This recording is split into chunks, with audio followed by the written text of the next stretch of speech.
Hey guys! Ayan guys, ikwento ko sa inyo yung experience ko sa pap smear. First time kong magpa-pap smear guys. Ngayon, nag-set kami ng appointment at 8 o'clock in the morning. Tapos, nag-start na mga 9, tapos natapos mga 10 kasi may mga conversation pa mga tinatanong yung doktor bago mag-start ng pap smear. Ganyan. So, ngayon guys, yung pap smear pala, nag-i-start siya 21 years old. Dun kanila kung gusto mong magpa-pap smear.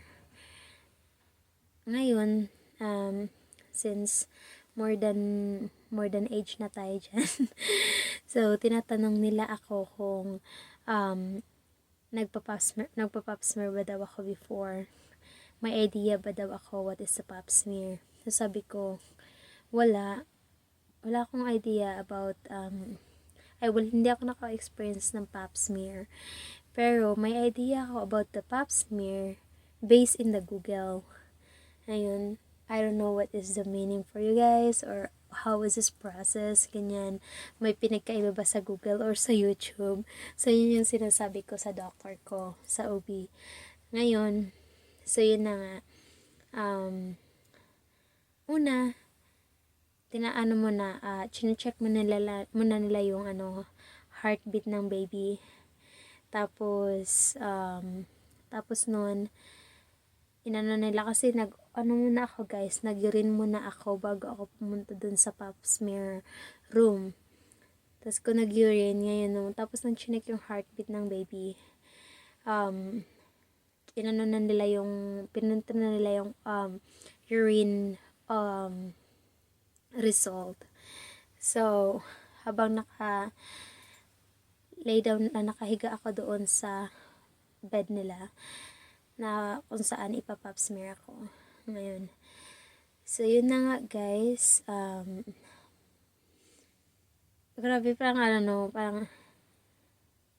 tawag nito yung sabi ng doktor, kaya yung mas ng doktor kasi nga sabi niya maghubad ka, hubadin mo yung yung pants mo, kasi leggings mo, kasi naka-leggings ako guys, so para madali lang yung so hubadin mo yung leggings mo. Hindi ko masyado siyang narinig, pero yung asawa ko sa loob din ng guys room, so yung asawa ko narinig niya. So, ang ginawa ko nakalay down ako dun, sabi ng asawa ko, kala ka maghuhubad. Ikaw maghuhubad? Ba't ka maghuhubad? Ganyan. Sabi ng doktor, maghubad na daw. Maghubad ka na ng pants. Sabi ko, I'm not doing that. So, yung ko guys, yung doktor ko, bakla siya guys. So, mabait siya. Ngayon, binigyan ako ng towel doon. Tapos, inano ko yung leggings ko.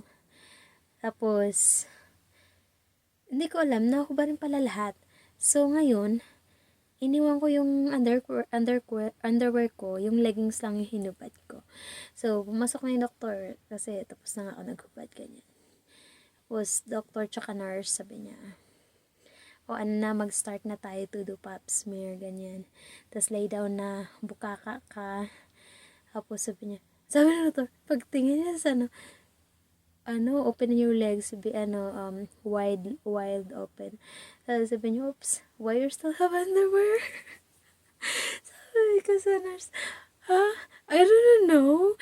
Hindi ko alam na na tanggalin pala yung underwear. Kala ko yung leggings lang. Tapos sabi ng nurse, tanggalin mo, ganyan. Sabi ko, sorry, kasi first time kong ganun guys. Wala akong idea. Wala akong ano pa.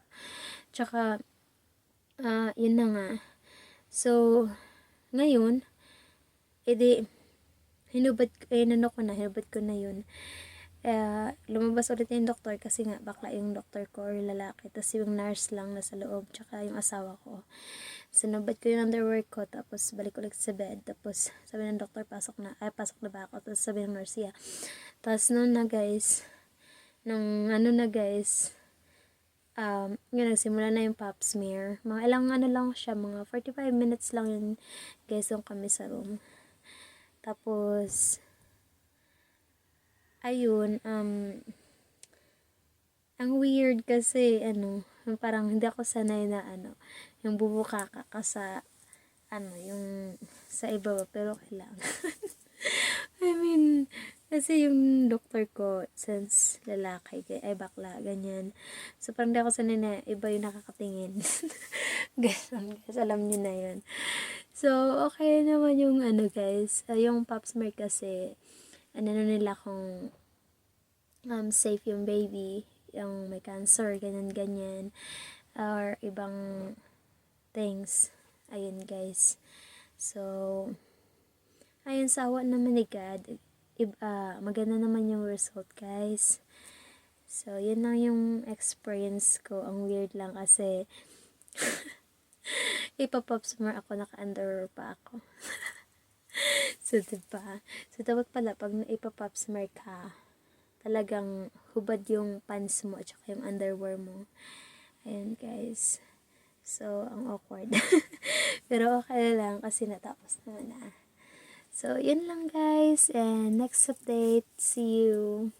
Thank you, everybody.